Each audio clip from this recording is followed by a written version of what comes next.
Chers téléspectateurs, bonjour. Que le Seigneur nous bénisse encore ce matin et que sa puissante main nous accompagne tout le long de ce jour.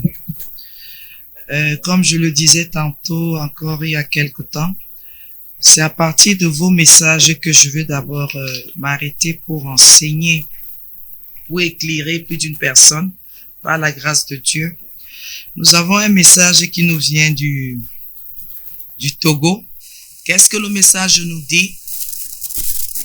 Je m'appelle Isabelle, je suis togolaise et je suis couturière de fonction. J'ai une question pour vous. Maman, si tu es en couple avec un homme et que cet homme ne peut pas t'enceinte et tu sors derrière lui pour lui donner un enfant, c'est l'adultère aussi? La question est très bien libellée. Je dis souvent aussi, il faut lire les Saintes Écritures. Il y a des questions que quand on me pose, je comprends que c'est une païenne qui m'a envoyé ce genre de questions et pardonnez-moi, hein, vous serez peut-être blessé et c'est une sorcière. Même dans le monde, quand tu veux aller lui faire un enfant derrière lui, c'est en buvant un verre d'eau, c'est en mangeant un morceau de plantain viande, c'est en faisant quoi? Parce qu'en général, vous venez poser des questions au pasteur, au servant, on dirait que c'est le diable qui vous a suscité. Ce que tu vas aller faire dehors là, c'est que tu vas aller concevoir l'enfant là en buvant un gobelet d'eau, un verre de jus, ou en pressant la tomate, ou en faisant, c'est quoi que tu vas faire pour que l'enfant vienne? Faites très très attention, je vous en supplie. Vraiment faites attention. Il y a des énormités, il y a des abominations. Et il y a plus d'une femme comme ça. J'en connais une il y a plusieurs années. Elle était avec un homme, elle était déjà à 3 enfants. 3 bien-aimés. Et ce n'étaient pas les enfants de cet homme. Elle vient dire ça au pasteur. Qu'elle est en train d'entretenir une relation extra-conjugale. Elle fait les enfants, c'est l'autre. Celui qui fait les enfants dehors, c'est. Et elle ramène les grossesses à la maison.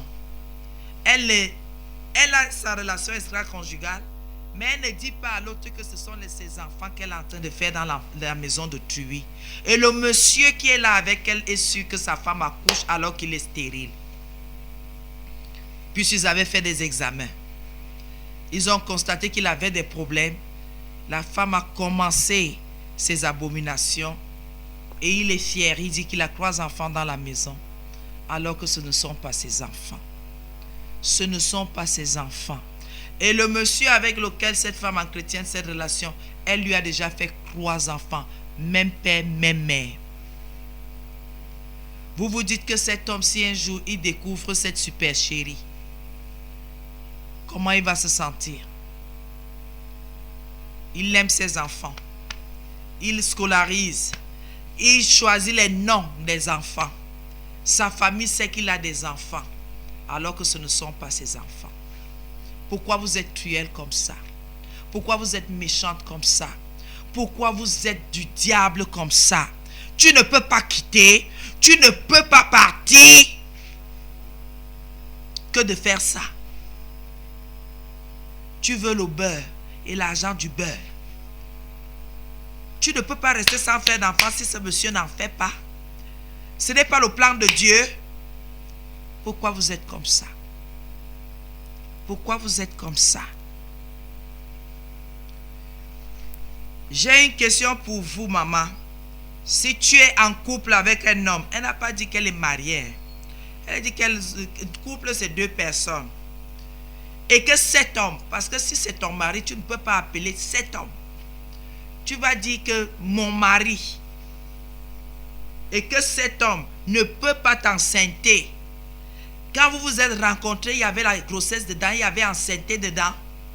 Vous vous êtes d'abord rencontrés parce que vous vous aimez.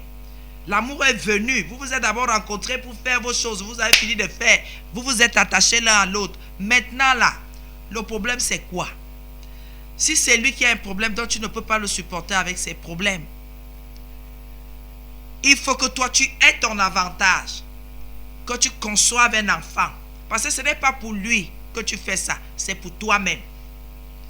C'est pour toi que tu peux concevoir. Ce n'est pas pour ce monsieur. S'il est conscient qu'il a des problèmes. S'il est conscient qu'il a des problèmes. Est-ce que vous savez qu'il y a les examens de sang? Quel jour cet enfant peut avoir un problème? On peut faire un examen de sang. On découvre qu'il n'est pas de ce papa. Vous imaginez un seul instant, le scandale que cela peut être, ce que ça peut donner. Cet homme peut se donner la mort, ou vous crucifier, ou vous donner la mort et l'enfant avec. Qu'est-ce que vous faites comme ça? Et vous m'avez entendu prêcher. Je prêchais les choses de Dieu. Et vous venez avec ce genre de questions. Et vous voulez que je réponde. Je vais donc répondre à la lumière de la parole de Dieu. C'est ce que je vais faire. Je vais répondre à la lumière de la parole de Dieu. Parce que c'est trop facile. Vous savez, l'être humain a une façon tellement négligente, tellement légère, tellement bizarre de parler des choses. Quelqu'un parle de sa vie comme s'il parlait de la poubelle. Toi, tu veux rester avec l'homme, mais en ayant l'avantage de faire tes enfants. Si cet homme est conscient que c'est lui qui a un problème de fertilité, tu crois vraiment qu'il va accepter cet enfant? Tu le penses vraiment? Et vous venez de dire, derrière lui, comment vous avez su que lui ne peut pas faire d'enfant et lui n'est pas au courant? Comment lui n'est pas au courant? Donc vous avez fait une petite enquête dans sa vie. Vous avez vu qu'il n'a même pas déposé un enfant quelque part, il n'y a rien. Et vous avez décidé que c'est lui qui n'est pas fertile. Sa semence n'est pas fertile et vous êtes très fertile. Je connais aussi beaucoup de femmes qui ont fait des enfants dans leur tendre jeunesse. À un certain âge, elles ont beaucoup de difficultés de faire des enfants. Je ne sais pas pourquoi, mais c'est comme si l'endomètre meurt. C'est comme si quelque chose tombe dans leur vie. Quelque chose meurt et ça ne donne plus. Oui, bien-aimé. Nous allons lire les Saintes Écritures. Le but, c'est de vous éclairer. Parce que je sais déjà que l'incrédulité est votre partage et vous ne lisez même pas la Bible. Vous n'avez pas la crainte de Dieu. Nous allons lire dans Jean. La Bible dit dans Jean 8, verset 3. Et je vais d'abord vous dire ce que c'est que l'adultère. Parce que vous m'avez posé la question que c'est aussi l'adultère. L'adultère, c'est le fait d'avoir volontairement, parce que volontairement est très important, le fait d'avoir volontairement des rapports sexuels avec une personne autre que son conjoint. Pour répondre à votre question, en allant faire un enfant dans le dos de votre conjoint, est-ce que c'est toujours l'adultère? Je vous donne d'abord la définition de l'adultère. Je veux aller terre à terre dans cette définition. L'adultère, c'est que, comme tu as l'homme là qui est dans ta vie, là, avec qui tu vis, si tu laisses l'homme là à la maison, tu peux avoir un autre homme dehors. Vous vous mélangez. Vous avez un rapport sexuel ensemble. Ça veut dire que tu es adultère. Tu es infidèle. Donc, le fait d'entretenir une liaison extra-conjugale, quelqu'un va me dire, non, je n'ai rien entretenu, je suis seulement allé prendre l'enfant. Le fait qu'un autre homme te touche, une autre femme te touche, c'est que tu es adultère. Ou que vous deux vous touchez, sachant que chacun d'entre vous a un conjoint, a une conjointe. C'est ça l'adultère.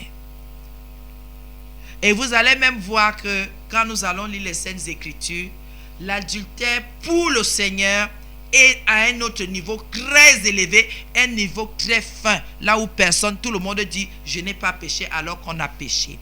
Jean 8 verset 3 nous dit quoi?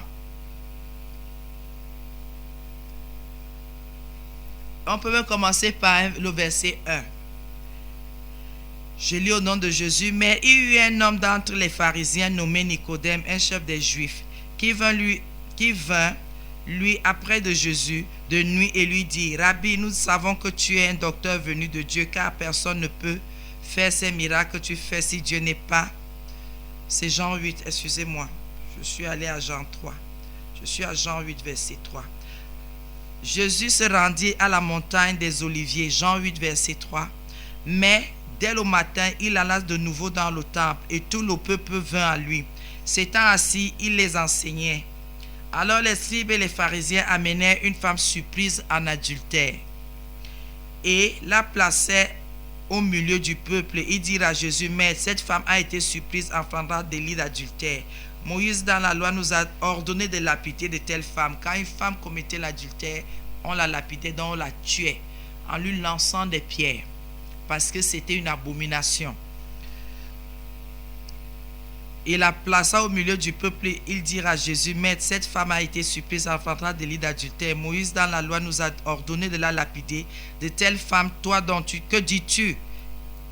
Il disait cela pour éprouver Jésus, pour dire que on condamnait déjà l'adultère.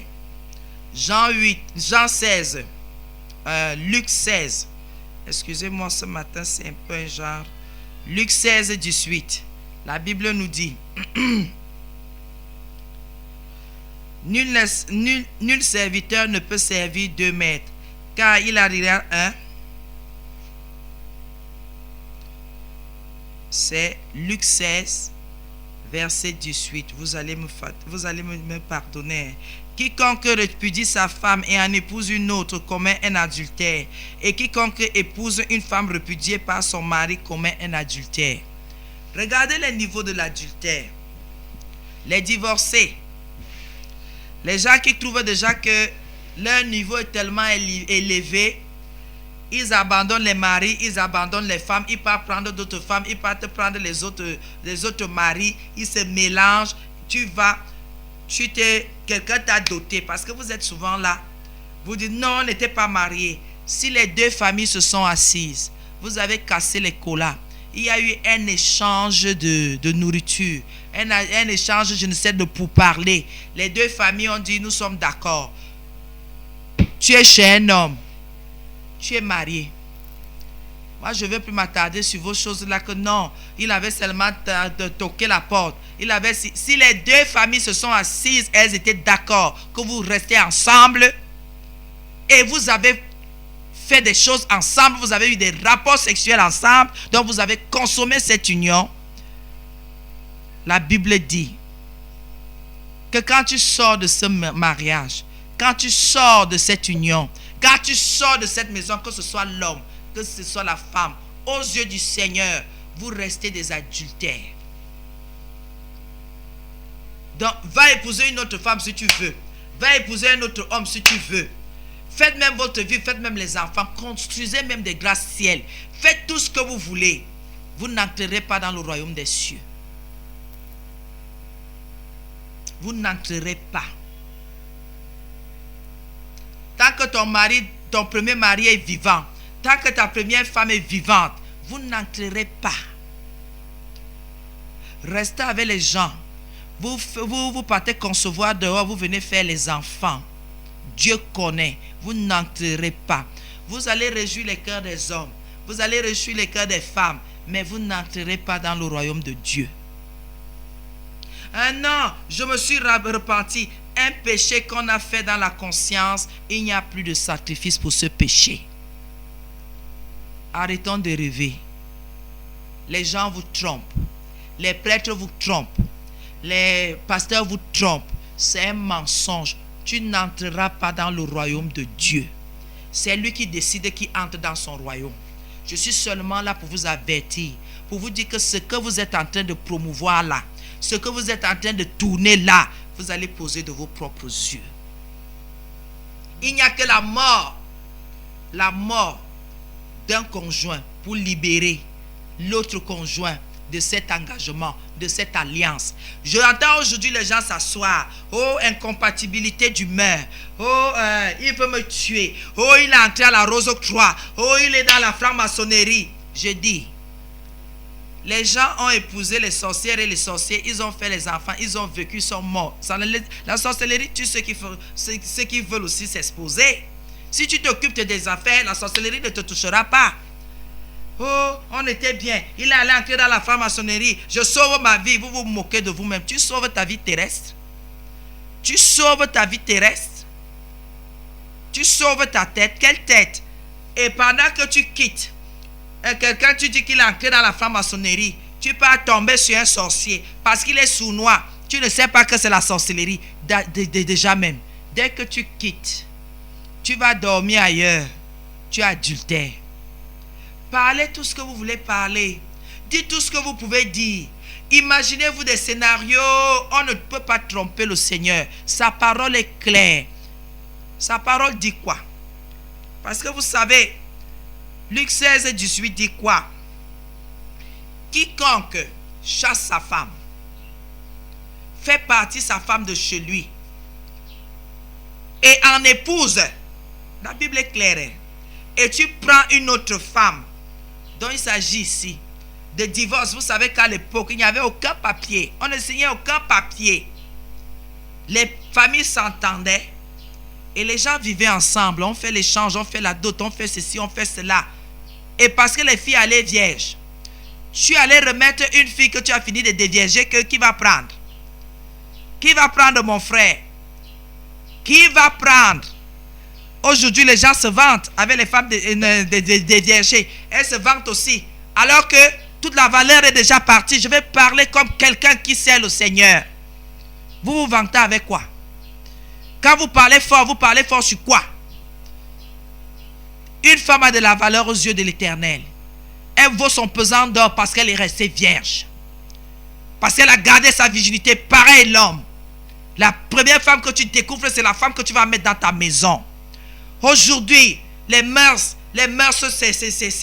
c'est de la bouillabaisse, c'est de la pourriture. Ils veulent venir imposer ça à l'église. Quand on dit aux filles de rester vierges, aux garçons de rester aussi pareil, on dit non, vous voulez gâter les enfants. C'est quand un enfant a goûté pour que ça ne le surprenne jamais. Quoi va te surprendre? Si déjà tu es vierge, tu vas en mariage, que ce soit ton mari, vous vous découvrez là-bas, vous vous battez comme vous voulez. Non, une femme peut venir entrer. Quelle femme? Quelle femme va venir entrer? Quel homme va venir entrer? Quelqu'un peut venir avec son expérience. Je connais des gens, je suis au service, qui ont dormi à gauche, à droite, devant, derrière, qui ne savent rien faire, sexuellement parlant. Qui ne savent rien faire. Pour vous qui vous basez sur le fait qu'on fait quelque chose qu'on ne comprend pas. Moi, je ne sais pas où ce sont les acrobaties que vous faites. Où c'est la gym, où c'est quoi. Vous viendrez nous dire. Vous viendrez nous dire. Oh, les positions ont fait ceci. Oh, cela a fait cela. Il faut nous excuser avec. Vous êtes diabolique. Vous êtes diabolique. Voilà une femme. Elle veut mon consentement pour aller commettre l'adultère. Elle veut que je lui explique. Parce qu'elle veut résoudre un problème dans sa maison en allant voir un autre homme pour concevoir, pour prendre un enfant dans ses entrailles. Elle me demande si c'est un adultère. L'adultère est basé sur quel fait? Sur le fait que tu changes de conjoint et que tu aies des actes sexuels des rapports sexuels avec quelqu'un d'autre. Et vous entendez quelqu'un prêcher, parler de la part de l'Éternel, vous venez lui poser des questions comme ça. Vraiment. Vraiment. C'est pour cela que les différentes formes d'adultère, je les cite ce matin. Il y a déjà le fait que tu es dans la maison et de temps en temps, comme vous dites, tu pars manger, tu essuies la bouche. Personne ne t'a vu, mais Dieu t'a vu. Celui qui a donné les yeux aux hommes a les yeux. Il t'a vu. Et tu vas passer au jugement à cause de ce que tu auras fait. Toi qui as répudié ta femme, qui as chassé ta femme, tu as changé de femme, tu allais prendre. Et les bigamos et les polygamos, vous tous là, vous n'entrerez pas. Allez prendre les exemples.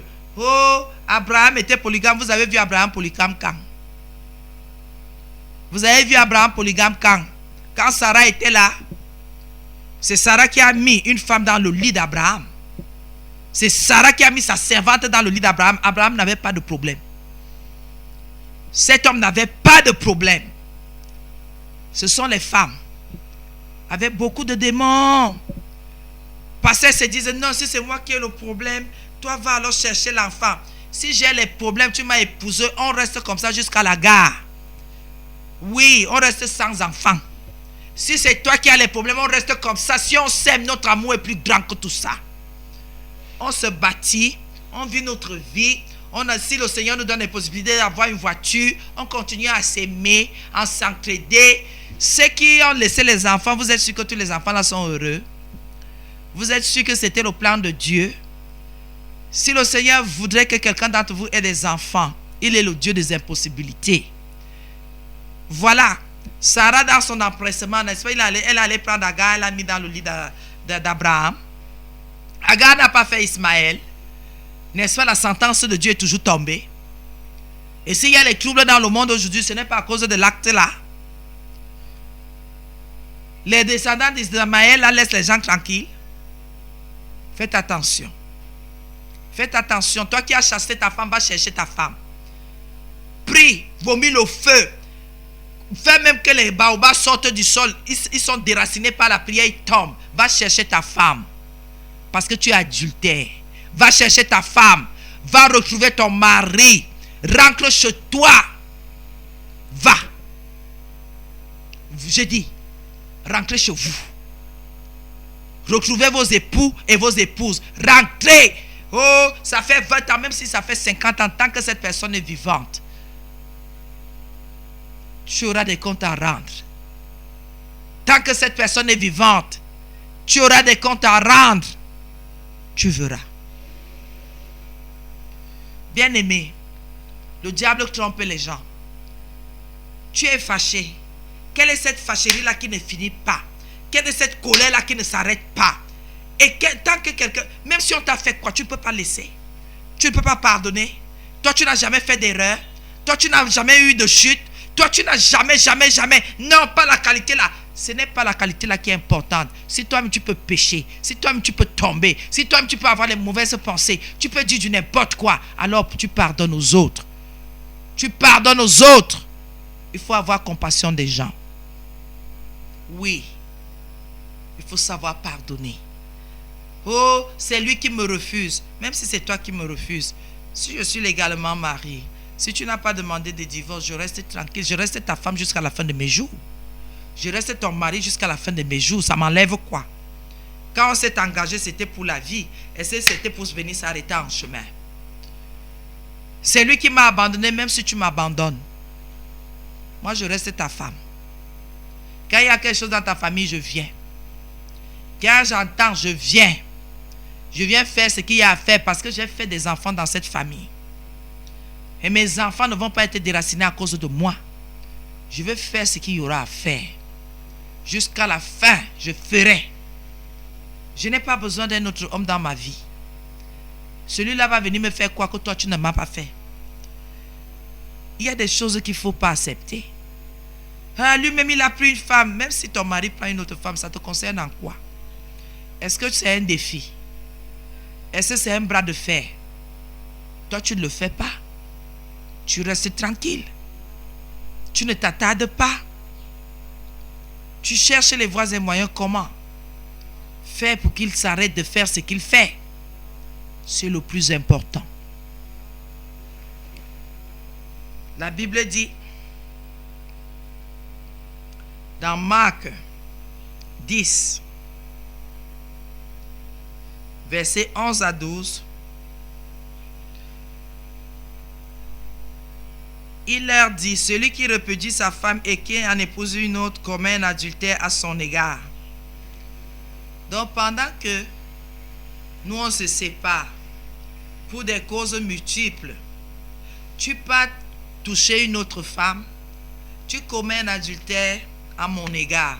Si je pars accepter qu'un autre homme me touche, je commets un adultère à ton égard. Et si une femme quitte son mari et en épouse un autre, elle commet un adultère. Vous avez entendu? Vous avez entendu? L'homme commet l'adultère à l'égard de la femme et la femme fait pareil. Pour dire quoi? Aux yeux du Seigneur, ce n'est pas ce que vous croyez là. Matthieu 5, verset 28. 5, verset 28. Vous allez voir à quel niveau l'adultère commence. Bien-aimés dans le Seigneur, faisons attention. Vous avez appris qu'il a été dit, tu ne commettras point d'adultère. C'est le Seigneur Jésus qui parle. Mais moi, je vous dis que quiconque regarde une femme pour la convoiter a déjà commis un adultère avec elle dans son cœur. Quelqu'un va déclarer assis en train d'écouter cette émission, ça veut dire que tous les hommes sont adultères alors. C'est pour vous dire, vos yeux là, vos yeux, regardez à quel niveau l'adultère commence.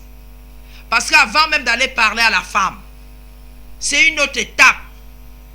C'est que il y a une envie qui a embrasé ton cœur. Il y a une convoitise. Donc, l'envie de posséder, de toucher, de prendre cette femme. Seulement le fait d'avoir posé le regard sur cette femme. D'avoir détaillé la physionomie de cette femme. Les formes, ceci, cela. Comment elle est comme ça? Elle est coiffée comme ça. Elle est brune. Elle a un nez pointu. Elle a de beaux yeux. Elle a une belle bouche. Elle a de belles jambes. Seulement le fait d'avoir fait cet examen, pour le Seigneur, tu es déjà adultère. Toi, la femme qui regarde un homme, qu'est-ce qu'il est beau? Ses yeux, sa taille. Parce qu'il y a certaines femmes, elles se placent. J'aime les hommes beaux, grands, forts, baraqué, maman, tu convoites, tu es déjà dans l'adultère. Ça veut dire que même si tu trouves un homme comme ça, même s'il est marié, tu vas lui jeter le grappin dessus. Tu ne vas pas laisser cet homme tranquille. Tu vas le harceler parce que c'est ton type d'homme. Il y a un type d'homme. Il n'y a qu'un seul homme qui te revient, ma chérie. Tu ne peux pas calquer un gabarit de personnes et tous ceux qui sont dans ce catalogue, tu vas les attaquer à chaque moment que tu vas voir. Voici quelqu'un comme je les aime. Vous avez les dispositions diaboliques. Même les hommes qui s'asseyent, j'aime les femmes potelées, avec les mollets, avec les formes, avec l'arrière-train comme ça. Vous convoitez, mes frères, vous êtes dans l'adultère depuis. Baissez vos yeux. Le Seigneur va regarder à ce que vous avez dans votre cœur. Il n'est pas un homme pour mentir, ni un fils d'homme pour se repentir. Il vous voit, il vous connaît, il sait ce que vous faites. Toi qui es là à l'église, tu es jeune, tu es dans le groupe des jeunes. Dès qu'une de tes sœurs en Christ se lève, tu regardes son corps, tu regardes tout en elle. Après tu avales les crashs, tu baisses la tête. Tu es en train de fantasmer sur tout ce que tu as vu. Tu es déjà tombé dans l'impudicité. À partir de ton regard, tu es impudique. Et toi, la sœur, qui regarde le frère, j'aimerais qu'il me parle. Il est beau, il est mignon, il est ceci, il est chocolat, il est miel. Tu as déjà péché, tu es dans l'impudicité. Ton regard, ce que tu as déjà dans ton cœur là, c'est l'impudicité. Tu es déjà tombé. C'est le Seigneur Jésus qui parle ici. Et il dit, mais moi je vous dis que quiconque regarde une femme pour la convoiter, dès que tu penses seulement qu'est-ce qu'elle est belle, j'aimerais lui refiler mon numéro de téléphone pour qu'elle m'appelle plus tard. J'aimerais. Tu as déjà péché. Tu as déjà transgressé la parole de Dieu. A déjà commis un adultère avec elle dans ton cœur. Ton cœur a déjà été impacté, dans l'impureté déjà entrée. Si ton œil droit, et au verset 32, la Bible dit, mais moi je vous dis que celui qui répudie sa femme, sauf pour cause d'infidélité, l'expose à devenir adultère. Écoutez, vous voyez un homme, il se lève un jour comme ça parce qu'il y a un échange de mots, parce qu'il pense que sa femme ne doit pas lui dire ci, le mari ne doit pas dire ça. La femme se lève et sort. Elle part là-bas, elle part faire ses choses. Ou alors, qu'est-ce que la Bible dit exactement? Mais moi, je vous dis que celui qui répudie sa femme, donc c'est toi qui chasses la femme, pour une cause d'incompatibilité d'humeur, tu dis je te supporte plus, prends tes affaires, sors de chez moi. La Bible dit que tu as tort. Dans les choses de Dieu, l'incompatibilité d'humeur ne tient pas. Ce n'est pas une cause valable pour dire à quelqu'un de sortir de la maison. Ou parce que une femme trouve que son mari est devenu insupportable, alors que la vraie raison c'est que son mari n'a plus du répondant financier. Elle porte ses pieds, elle sort. La Bible dit non, tu as tort, madame. Si tu es dehors à cause d'autres choses, si ce n'est pas à cause de l'infidélité, que ton mari allait voir une autre femme et qu'il y a eu des rapports sexuels, si ce n'est pas ça, cette cause ne tient pas. Et la Bible dit, sauf pour cause d'infidélité, l'expose à devenir. Donc il y a une exposition à devenir. Parce que tu es énervé, tu chasses quelqu'un. Parce que tu es énervé, tu donnes des coups de poing à quelqu'un pour qu'il sorte de ta maison. Parce que tu es énervé, tu fais des choses, que ce soit l'homme, que ce soit la femme, pour que l'autre soit exposé à l'adultère. Il y a des choses que les gens font pour exposer les autres à l'adultère. Et si tu n'es pas vigilant, tu tombes là-dedans. Tu n'es pas vigilante, tu tombes là-dedans. Il y a des hommes, il y a des femmes, quelqu'un te pousse à bout pour que tu sois dans la détresse pour commettre l'erreur fatale. Alors que cette personne fait pire. Mais toi, parce que l'autre t'a amené, il y a des gens qui amènent les autres dans l'infidélité. Ils te poussent, ils te poussent, elle te pousse, elle te pousse. Après, il y a un clash. Et quand le clash est là, on oublie qu'on t'a poussé. On oublie qu'on t'a exposé. On oublie qu'on t'a poussé à bout. On oublie qu'on t'a traumatisé. On oublie qu'on t'a fatalisé. On t'a poussé à bout. On t'a fait exploser. On a implanté en toi un besoin de vengeance. Quelqu'un découche, que ce soit la femme, que ce soit quelqu'un dans l'infidélité notoire. Tu supportes un beau jour. Après, pas seulement que les infidélités, pas seulement que les adultères. La personne commence à te maltraiter. Parce que tu parles de ça, tu n'as plus droit à manger. Parce que tu parles de ça, tu n'as plus droit à l'argent du loyer pour que tu vives en paix là où tu es. Il n'y a plus de scolarité pour les enfants. Quelqu'un commence à te... Et la personne sait que tu es dépendante. Que tous tes revenus viennent de moi. Que ce soit l'homme, que ce soit la femme. Quelqu'un t'expose. Il te pousse. Psychologiquement, moralement, spirituellement, quelqu'un te pousse. Quelqu'un t'amène vers un chemin pour que tu ailles faire des choses, pour que tu tombes. La Bible dit, quand quelqu'un, parce qu'il y a des répudiations qui ne sont pas physiques. Quelqu'un qui vit avec toi qui ne te parle pas.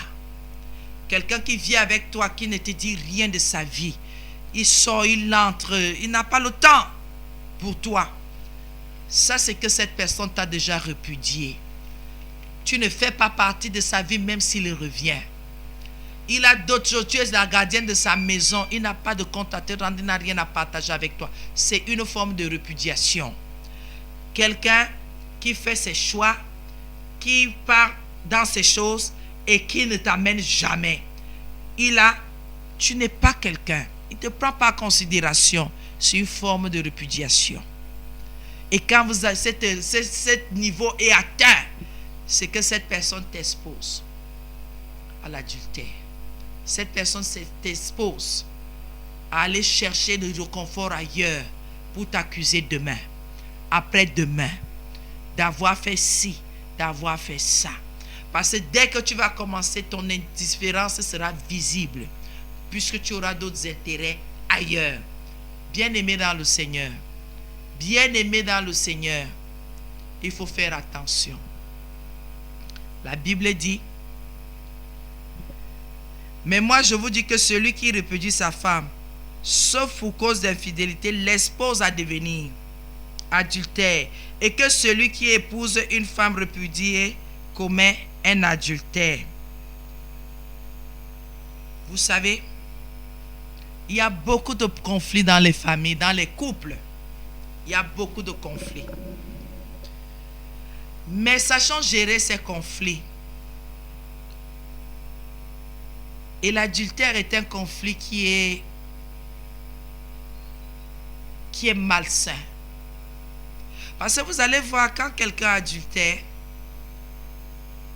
c'est quand il se sent déjà à l'aise dans ses abominations, cette personne peut venir te frustrer. Que ce soit l'homme, que ce soit la femme.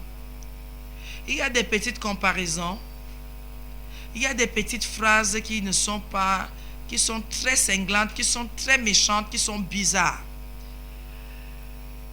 Quand quelqu'un va déjà voir ailleurs, on n'a pas besoin d'être prophète ou marabout pour le savoir. Vous allez voir des choses qui étaient normales dans votre maison. La personne commence à faire des remarques.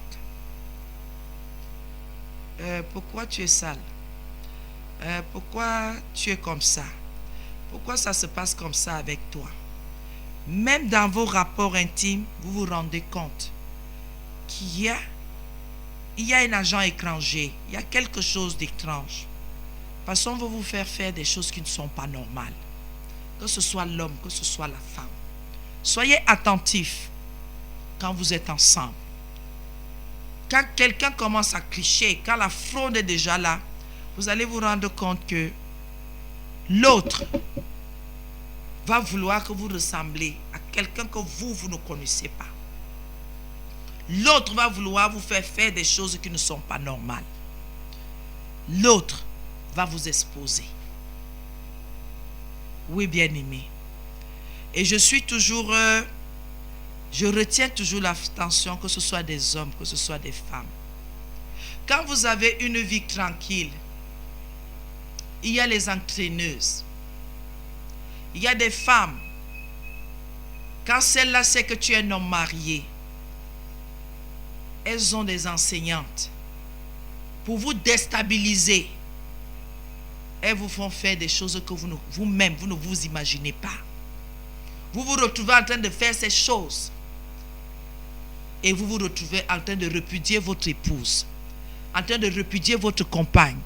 Pareil, vous les femmes. Ce que vous cherchez dehors là. Tu es dans ta maison. Je ne sais pas pourquoi, pardonnez-moi, le sexe est un problème pour les gens. Parce qu'à un certain âge, vous allez entendre une femme dire, mon mari ne répond plus. Si cet homme a des problèmes de santé, pourquoi vous n'êtes pas compréhensif? Pourquoi vous n'aimez pas assez les gens même avec leur maladie?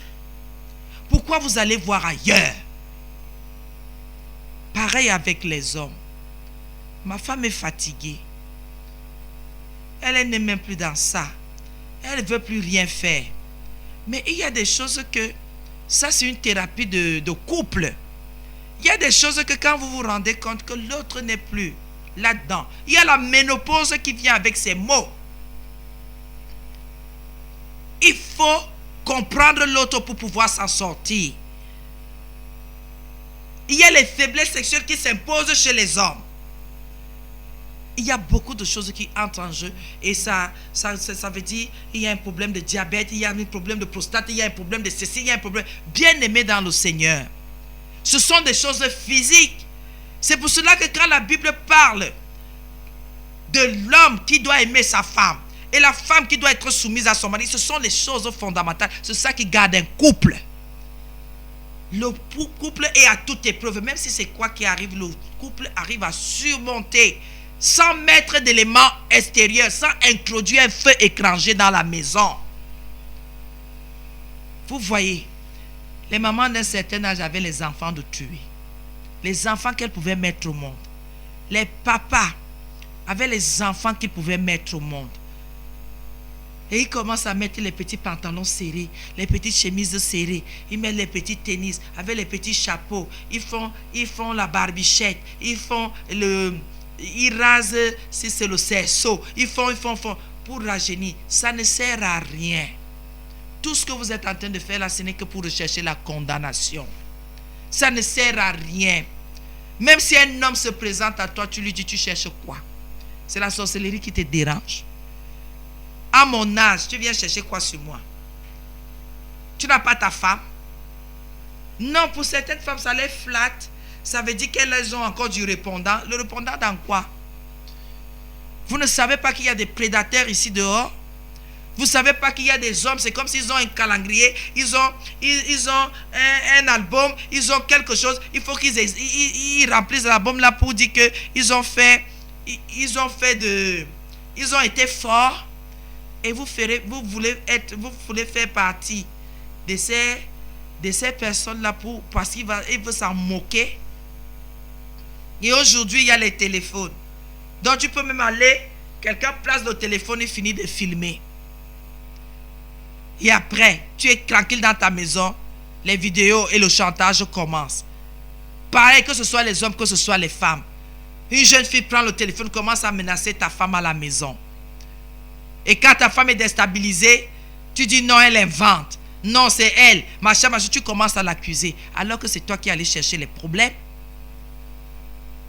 Vous qui prenez les enfants dehors, vous ramenez à la maison, vous aurez un jugement. C'est le Seigneur qui va vous juger.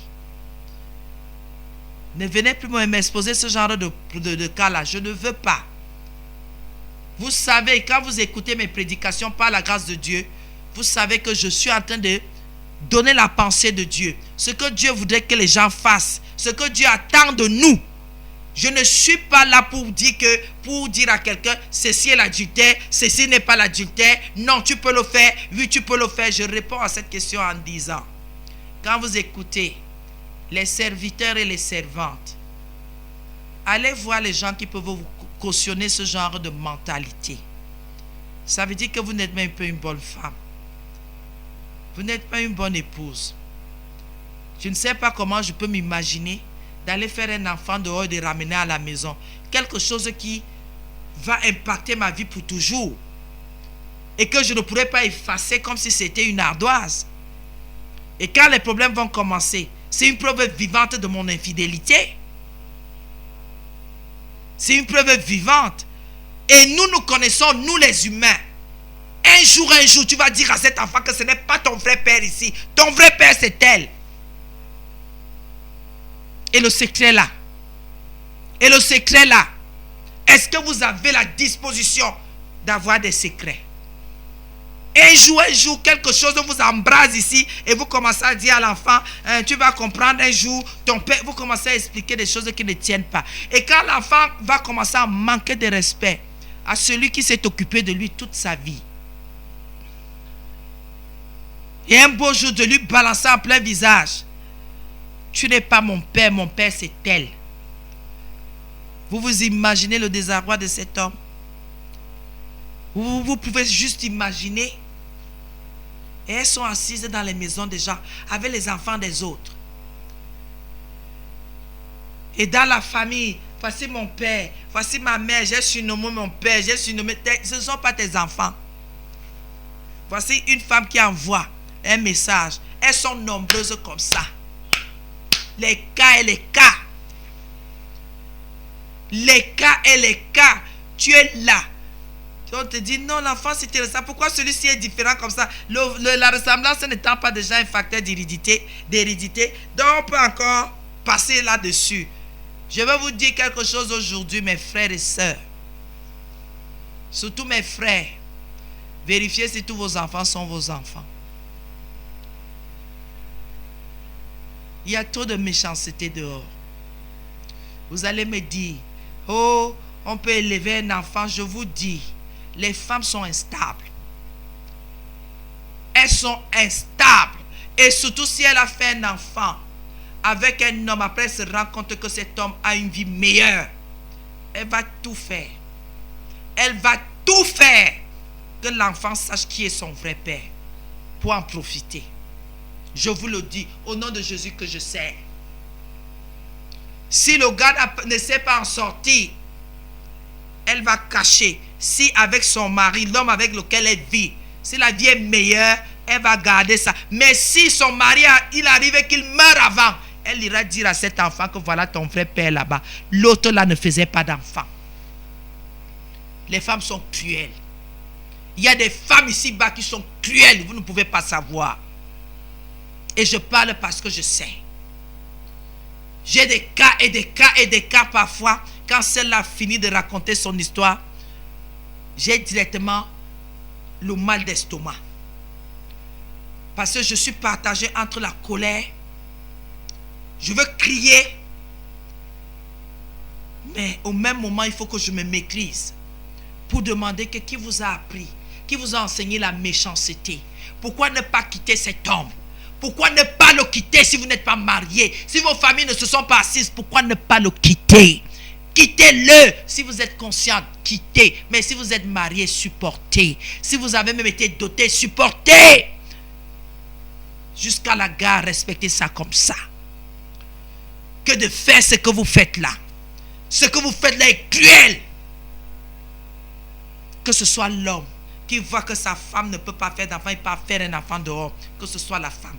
Je dis, vous êtes méchants. Les uns envers les autres. C'est la méchanceté. Et parfois, celui-là en chrétien, un enfant dehors ici, il ne fait que dire à la femme, ah ça va, tu sais que chez nous, pour nous c'est l'amour. Moi je te supporte comme ça. Il a 1, 2, 3. C'est le jour qu'il ferme les yeux que vous voyez les enfants au deuil. Et on vous dit que vous n'avez rien. Bien-aimé dans le Seigneur, l'adultère,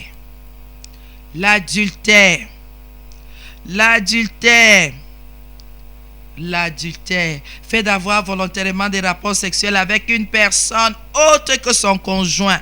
Être infidèle, c'est une cause de divorce, c'est une cause de répudiation. Donc quelqu'un peut te chasser parce qu'il t'a surpris en flagrant délit d'adultère. Il a raison devant Dieu. Ta femme te voit, elle peut te quitter. Le Seigneur tient compte. Oui, bien-aimé.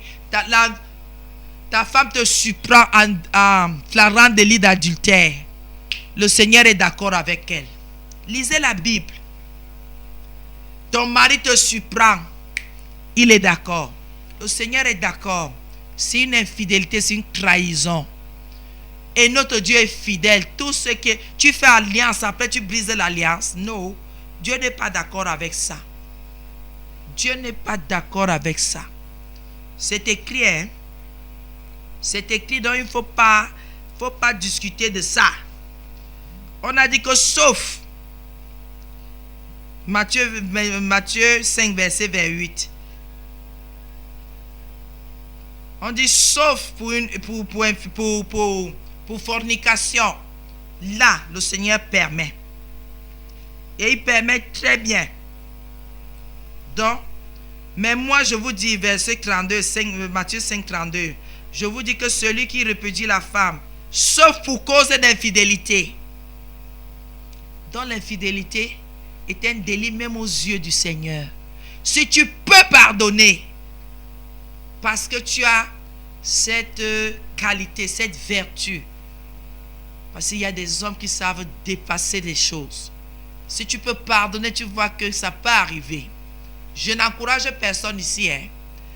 Si tu peux supporter, tu trouves que ton mari est précieux à tes yeux. Ta femme est précieuse à tes yeux. Tu peux faire passer ça comme une maladie.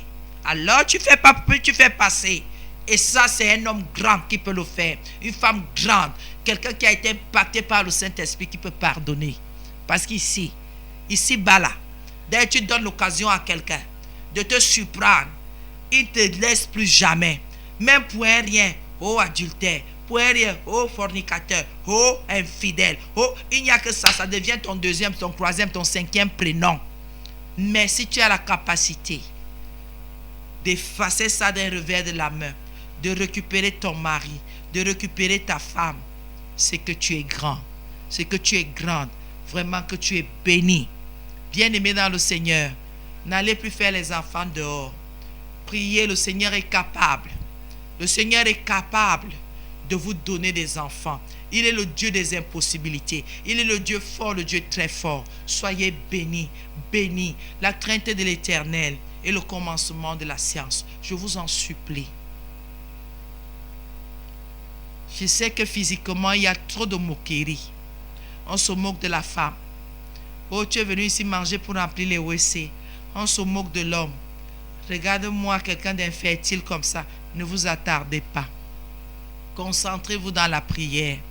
Allez dans les hôpitaux. Allez faire des examens, s'il vous plaît. Et priez. Le Seigneur va vous donner. Au temps convenable que lui l'aura choisi, va vous donner des enfants. Soyons bénis ce matin. Que la puissante main de notre Seigneur et Sauveur Jésus-Christ nous accompagne. Et que sa sagesse soit notre partage. Au nom de Jésus, nous avons prié. Amen. Univers de femmes. La prophétesse Boisdée Blanche Nous balade dans les méandres de la famille. Tout sur la famille, les enfants, la vie en couple.